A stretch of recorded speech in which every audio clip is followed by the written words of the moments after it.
What if the most powerful transformation begins not with a word spoken, but with a silence chosen? Have you ever noticed how a room changes when someone who used to fill the air with explanations suddenly grows still? This quiet isn't emptiness. It's a presence.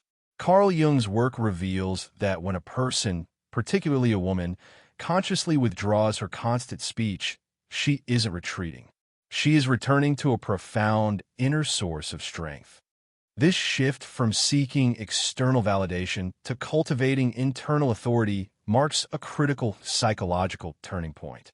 It's the moment the persona, the mask worn for the world, begins to dissolve, allowing the authentic self to emerge from the shadows. Jung identified this process as the beginning of individuation, the journey toward becoming a complete, integrated individual. For the woman who stops explaining, this journey inward starts with exhaustion. It's the fatigue of a voice worn thin from building bridges to shores that never answered. She realizes her words have become a currency spent on buying acceptance, a performance to ensure she is never truly left. But a morning arrives when the energy for this performance simply vanishes. The willingness to translate her soul for an audience that isn't listening evaporates. And in that hollowed-out space, something ancient and resilient begins to stir. This is not the silence of defeat. It is the silence of reclamation. When she stops speaking, she starts seeing. The world, once a blur of reactions she had to manage, snaps into sharp focus. She observes how others grow restless in her quiet, how they project their own insecurities and unspoken demands onto her calm. Jung wrote that what is not brought to consciousness appears in our lives as fate. Her silence becomes that fate for those around her, a mirror reflecting back the parts of themselves they refuse to see. True power is not in being heard, but in knowing you are whole without an audience. In this reflective space, she begins a long descent into her own unconscious, what Jung called the shadow. Here, in the quiet, she meets the parts of herself she had silenced long ago. The girl told she was too much, the woman instructed to be less. These fragments of a suppressed self gather, not as enemies, but as allies waiting to be integrated. This is shadow work, the essential, often uncomfortable process of reclaiming every disowned part of who you are. The silence becomes the vessel for this sacred reunion. As she sits with herself, a new understanding crystallizes. Her previous need to explain was never really about others understanding her. It was a deep-seated fear that if she was misunderstood, she would be abandoned. Each carefully chosen word was a plea. See me, know me, and please don't leave. Her silence, therefore, is the ultimate act of self-validation. It is a declaration that her existence does not require external confirmation. This internal shift manifests externally. Relationships that thrived on her compliance become uneasy. Those who admired her constant warmth may drift away. But beneath their discomfort, she senses a vital truth. Power is not the same as being liked. Power is the integrity that comes from being undividedly yourself. She learns the stoic rhythm of restraint, understanding that her mind is her greatest domain. Her silence transforms from a reaction into a discipline, a conscious choice to preserve her energy and protect her newfound peace. What would happen if you stopped explaining your life to those who have already decided not to understand? This conscious silence becomes a sanctuary. In it, she discovers that time feels different. She notices how much of her life was spent trying to be chosen, instead of exercising her own power of choice. She feels, viscerally, how every word spoken from a place of fear drained her life force. The silence, terrifying at first because it forced a confrontation with her true self, gradually becomes her most nourishing home. Words begin to feel sacred again, reserved only for moments of true alignment, not anxious filler. Jung explained that individuation begins when we withdraw our projections. The woman's silence is her first, powerful act of this withdrawal. She stops projecting her need for validation onto others, which allows her to see them clearly, as they are fellow travelers on their own complicated paths, not characters in her story of seeking approval. This transformation is not a single event, but a series of quiet deaths. The death of a need to be liked by everyone. The death of over-explaining her choices. The death of the comforting illusion that peace can be found through universal agreement. Each of these endings is painful, but each one strips away a false layer of identity, leaving behind what is raw, undeniable, and authentically her.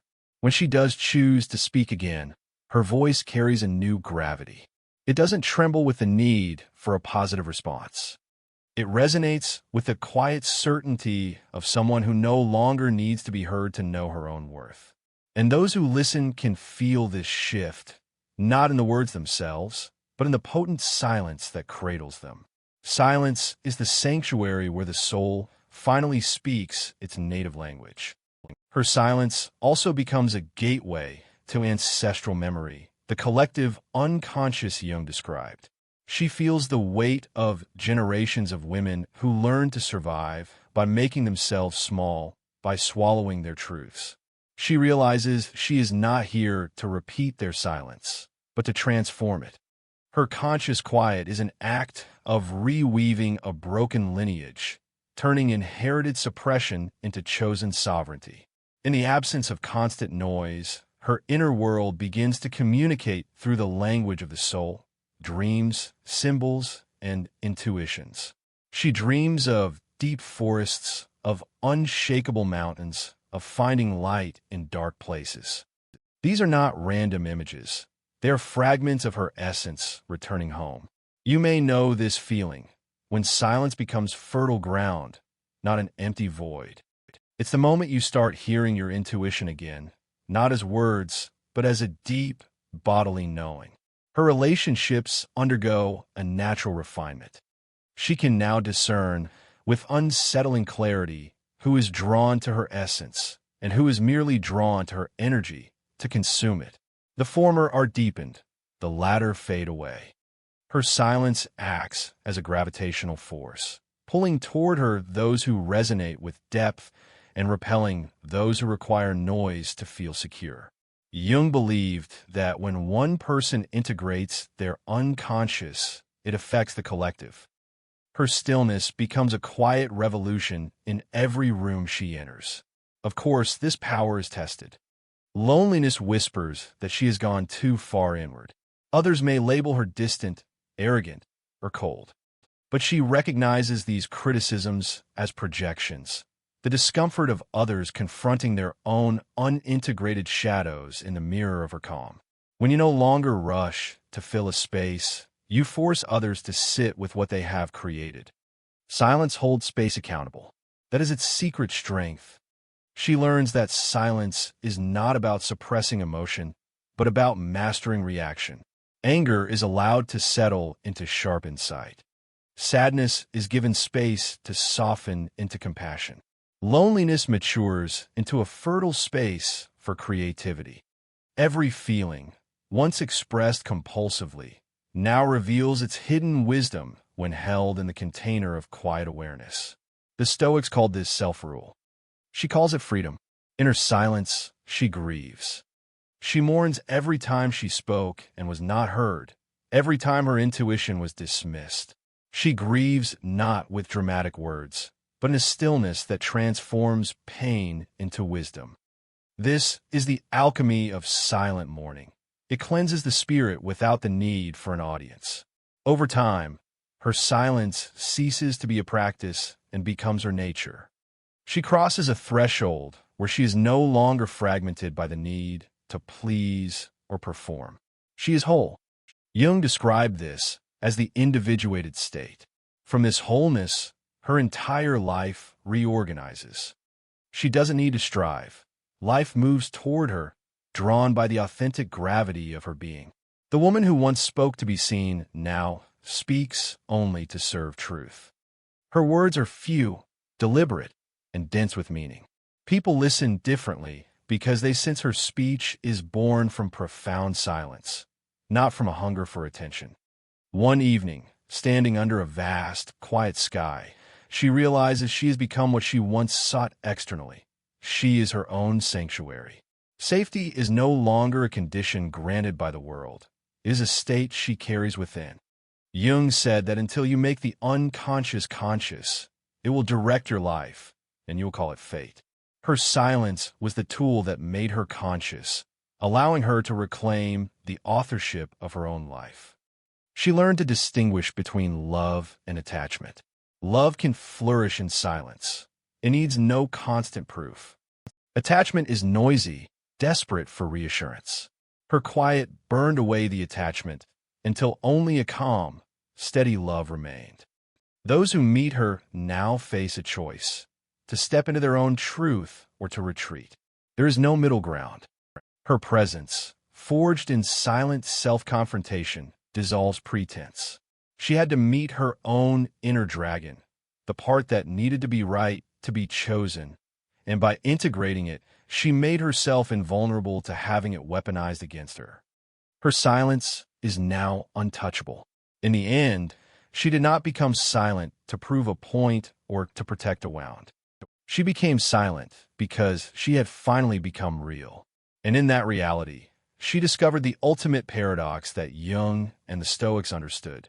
Peace is not found by controlling the world around you, but through a deep, unshakable union with what you are within it. The noise of the world continues, but she dwells within it now like a steady flame that no wind can extinguish.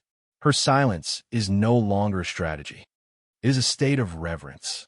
If this perspective on the power of conscious quiet resonates with you, please support our community by liking this video and subscribing to Winds of Thought for more explorations into psychology and personal growth.